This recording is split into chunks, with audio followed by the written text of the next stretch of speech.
you like this person, right? Like you have feelings. Some people are going to come at me in the comments. So glad that I actually gave this a chance. But unfortunately, I only gave this 2.5 stars. Birds everywhere. 25 points for birds.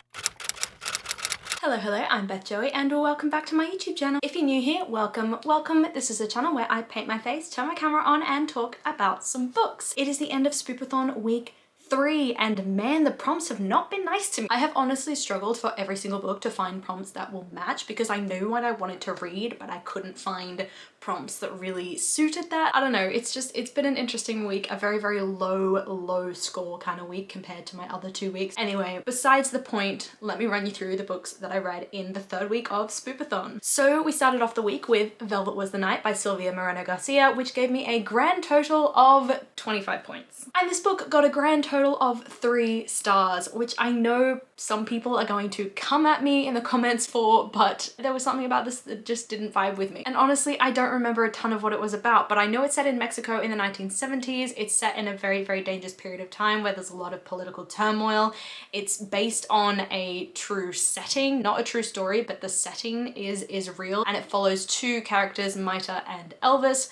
Maita, who is a bit like obsessed with love, trying to find her big happy ending, and then she's also a bit of a interesting like compromising character. You don't really trust her completely, but anyway, her neighbor Leonora leaves her in charge of looking after her cat while Leonora goes away, and then Leonora goes missing. So Maita is determined to figure out what happened to her, if only to get the money that this girl owes her for looking after the cat. Then we've got Elvis, who's part of a gang called the Hawks, I think it is, which is a gang that I think is kind of employed by the government to subdue student protests. He's definitely going through a bit of conflict internally about how he feels about this and the things that he's being asked to do, and he's set on finding out what happened to Leonora as well for completely different reasons because she's connected to rebels. Anyway, it sounds super fascinating in theory, but there was something about the execution of it that just really didn't connect with me. I liked both Maita and Elvis, and I liked how complex those 2 characters were individually and how much time was spent on their backstory, which really made me feel conflicted about how I was feeling about them and made me feel conflicted about liking them because they were both really interesting,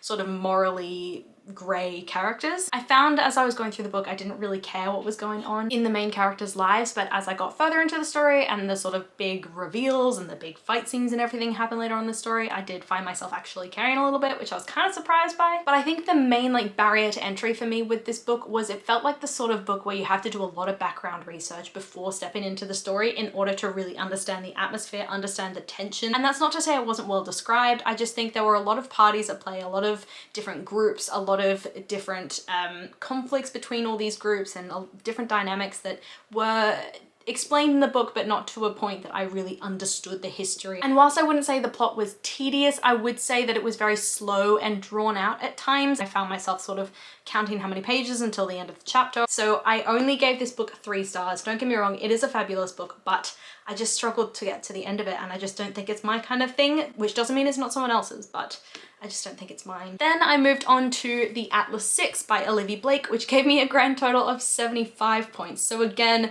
not great. For Velvet Was the Night, I only got the 25 points for completion tile, whereas for this, I got 25 for completion tile, 25 for Dark Academia, and I gave it 25 points for 2022 release, which I know technically it was published before then. It was a self-pub, but the version of the book that I have on the front, in the front section, it says first published in 2022, and ignore my horrible nails. So I'm counting this as a 2022 release. As for what The Atlas 6 is about, it follows 6 very magically gifted individuals who are invited to join the Alexandrian society to be at this school and learn everything they could possibly know, have access to texts that have been lost to time for 2 years, with the promise that 5 of them will make it through to the 2nd year and 1 of them will not. Each of the contenders is very morally grey, very interesting, but none are as interesting as the main man, Mr. Atlas Blakely himself, who is definitely an enigma in himself, and he keeps a lot of secrets, which really drive the plot and the mystery and the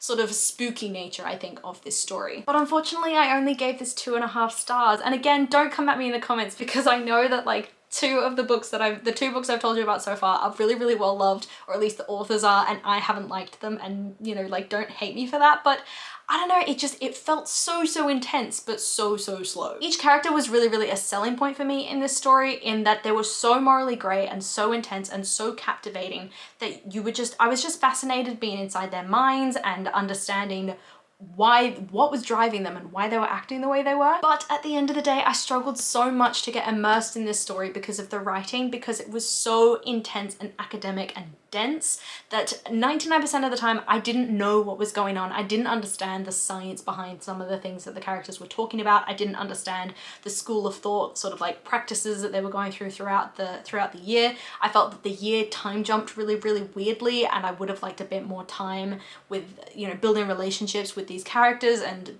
building relationships between the characters as well. There were some things that just didn't make sense about how the characters would treat each other, that I was kind of like, but you like this person, right? Like you have feelings, and then they would just like shut it down, and it got a bit frustrating for me at times. And then I think at times what was actually happening wasn't very well explained. So for example, Nico has these sort of dream sequence events with one of his friends, and that's how he keeps in contact with him.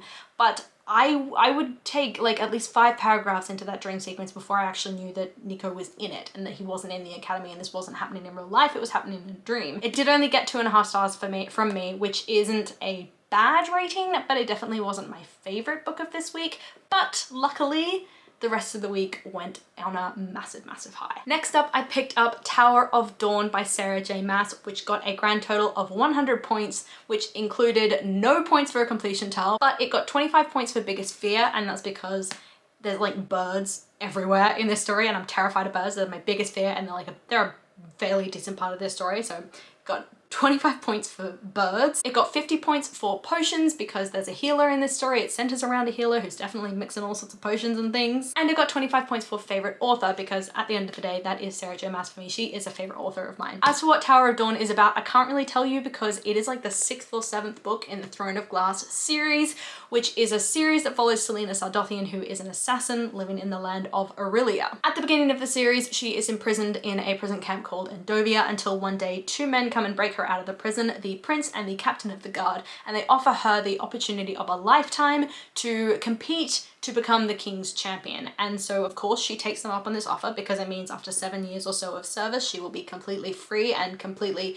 you know, exonerated and pardoned for all of her crimes. And she moves into court and deals with the rebel plot lines, the love triangles, the intrigue, the betrayal, everything that comes with courtly life, and it is just a fascinating series. And this was the latest book in that series, and I loved it so much. I gave it 5 stars. I was really surprised to have loved this book because I know so many people talk about how this is just a filler book and it's not very important and it's everyone's least favorite because when it came out, people were hoping for more of that storyline following on from the cliffhangers of Empire of Storms, and then this happened and people were like, no, we didn't want that. But I am really glad that this existed because this story is, for me, something about recovery and healing and just dealing with all the trauma and everything that so many of these characters went through, and especially characters that went through so much and went to hell and back again over and over again, but then you didn't actually get to see them experience that trauma and live through it and recover from it. So this is the book where they got to actually do that. This book for me was taking a step away from the action and the drama and the chaos of all the previous books and just focusing on some characters that needed some true healing and using healing mentally and physically, like tying them together so that they're intrinsically linked, like they should be in my mind, because mental and physical wellness are so linked to each other. I loved that we got to spend time with characters that we'd seen from the very first book, but then not really gotten to experience what it's like to be inside their mind, like Kaol, and then also characters that were completely new because they'd never been talked about in previous books, like Sartak, and then characters where we didn't know a ton about them, but they'd been discussed in previous books, like Nezrin and Irene, and just how quickly Sarah J Maas was able to make me fall in love with them, I thought was really interesting. I liked that the 2 major plots that were running through this story were really focused around Kaol and his recovery, and then Nezrin and her finding who she is and finding her place in the world and feeling valued in the way that she always should have been, rather than any sort of big Volg related thing. I think the Volg related side of things and the big battle that links into the rest of the Throne of Glass series was really a subplot in this story. It was something that was mentioned to link it to the rest of the series and to give these characters a reason to be where they were that tied up with the rest of the series, but I don't think it was the focus. I really liked that this was just a step back from the action and the drama and was just about healing. So I gave it 5 stars, loved every minute of reading this. I probably told you like 60 times that I loved it, but I loved it so much and I'm so glad that I actually gave this a chance. And then lastly, I picked up A Court of Frost and Starlight by Sarah J Maas, which only got 25 points for being a book written by my favorite author. And I gave this, I think, 4 stars because at the end of the day, I don't see this book as anything that really links back to any big story. There's no big plot in this story that you're following. It's just all the characters recovering from everything they've been through in the ACOTAR series. If you don't know what this book is about, it's set directly following the events of A Court of Wings and Ruin in the ACOTAR series, and it's basically all of the characters in that series recovering from everything that they've been through. It's the characters coming back together and learning about each other in a way that they never really had time to do in the past, learning about their past traumas, their current traumas, everything they're going through, and really just trying to rebuild their lives after everything that happened throughout that series. And obviously a big part of this book is connecting the ACOTAR trilogy to sort of A Court of Silver Flames and everything that happens in Nesta and Cassian's story after that point. Like I said, I gave it 4 stars and I don't think it's a book that follows any major plot. It's all about those characters, but I really like that it felt like closure. It felt like closure not only for that first trilogy, the ACOTAR trilogy, but also for the characters of Feyre and Rhysand, because we don't follow them so heavily going into the rest of the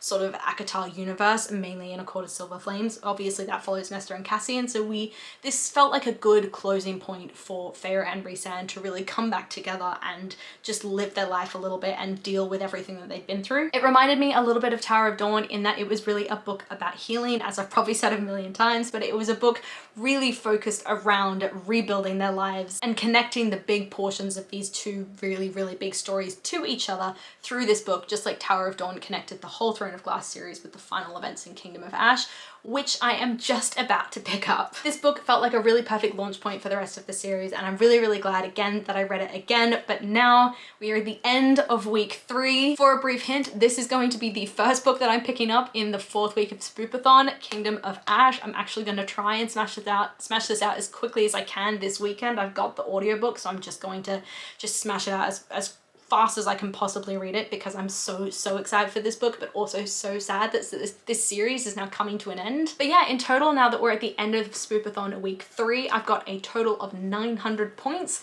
I got 375 points in week 1, 300 points in week 2, and 225 points in week 3. So we're at 900, which means I'm all good to like fly on through the rest of the board and make my way onto the 4th wave of Spoopathon, and then finally to Spoop Tech at the end of the month. This is going super well. I'm having a lot of fun. There's been a lot of books where it's been really good, a lot of books that haven't been as great, but I'd love to know what you guys have been reading as well for Spoopathon, if you've been participating, or if not, just what you've been reading this month, if you've been enjoying it, if you haven't been, if you've read any of the books that I've mentioned in any of my Spoopathon videos. I'll link the playlist up above and down below for you to go and check out.